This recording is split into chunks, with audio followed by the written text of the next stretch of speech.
Banaskantha border રેન્જના નવા range IG તરીકે પરીક્ષિતા રાઠોડે પાલનપુર ખાતે ચાર્જ સંભાળ્યો. પાલનપુર પહોંચતા બનાસકાંઠા, પાટણ અને વાવ-થરાદ જિલ્લાના પોલીસ અધિકારીઓએ બુકે આપી સ્વાગત કર્યું. નવા રેન્જ આઈજી પરીક્ષિતા રાઠોડે અધિકારીઓ સાથે બેઠક યોજી.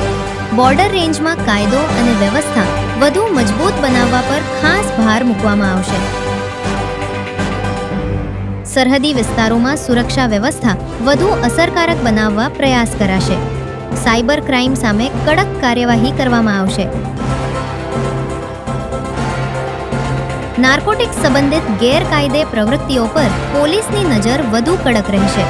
પ્રોહિબિશનના ગુનાઓ સામે પણ કડક પગલાં ભરવામાં આવશે. ત્રણેય જિલ્લાના એસપી સાથે સંકલન કરીને કામગીરી આગળ વધારાશે.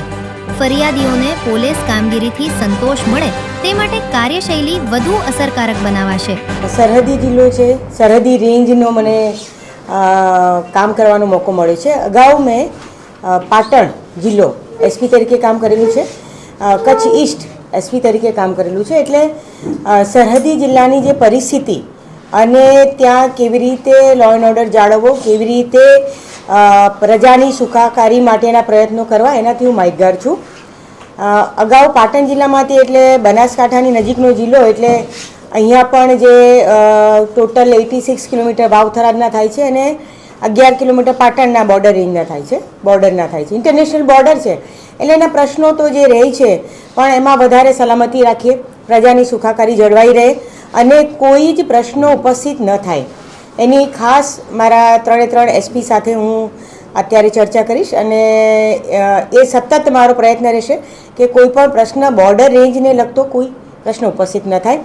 ખાસ કરીને જો આપણે જોઈએ તો પોલીસની જે મુખ્ય જવાબદારી છે કાયદો અને વ્યવસ્થા, પ્રજાના જાનમાલનું રક્ષણ કરવું અને ખાસ કરીને ફરિયાદી જે છે એને પોલીસની કામગીરીથી સંપૂર્ણપણે સંતોષ મળી રહે, પોલીસની કામગીરીથી એમના દરેક પ્રશ્નો સોલ્વ થાય એ માટેના મારા પ્રયત્ન રહેશે. વિશેષ જો આપણે જોઈએ તો અત્યારે હાલની પરિસ્થિતિમાં જે સાયબર રિલેટેડ ફ્રોડ છે, નાર્કોટિક્સને લગતું દૂષણ છે અને પ્રોહિબિશનને લગતા જે દૂષણ છે, આ બધા દૂષણો જે છે એને દૂર કરવા માટેના સતત મારા પ્રયત્નો રહેશે.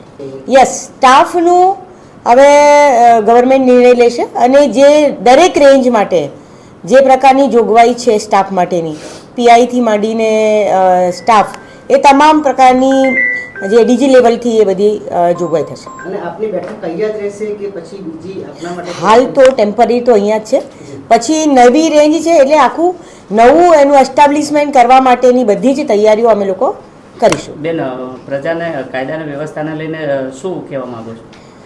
હા, પ્રજાને મેઇન વસ્તુ જે મેં કહ્યું કે કોઈ પણ એમને જ્યારે કાયદાને વ્યવસ્થાને લગતા પ્રશ્નો ઉપસ્થિત થવાના હોય, તમામ નાગરિકોને હું અપીલ કરું છું એમના ધ્યાન પર કોઈ વસ્તુ આવે તો તાત્કાલિક પોલીસને જાણ કરે, કોઈ ખોટી અફવામાં આવે નહીં, પોલીસને જાણ કરે અને કાયદો પણ હાથમાં ન લે.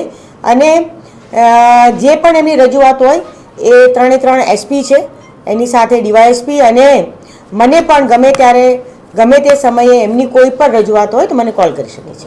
AB48 ન્યૂઝ ગુજરાત સાથે જીતુ સોલંકી, બનાસકાંઠા.